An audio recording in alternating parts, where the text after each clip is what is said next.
Lui, c'est Jérôme Cahuzac. Cette année, c'est lui qui s'occupe du budget de la France.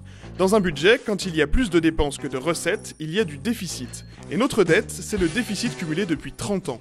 Donc pour éviter la dette, il faut des comptes à l'équilibre, et pour ça, deux solutions. Soit on baisse les coûts, c'est l'austérité, soit on augmente les recettes, c'est la relance. L'austérité, c'est baisser les coûts. D'un côté, on supprime les niches fiscales et certaines dépenses, de l'autre, on augmente les impôts. En Europe, presque tous les pays ont fait ça.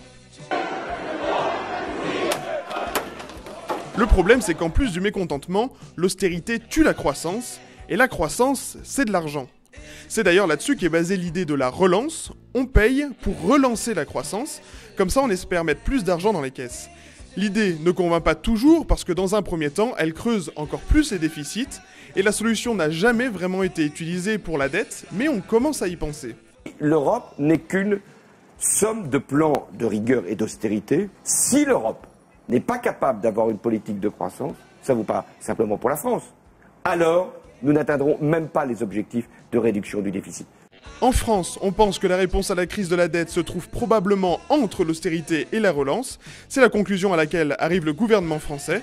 C'est d'ailleurs la logique de son pacte de croissance. Le plus difficile reste de trouver un équilibre dans ces logiques.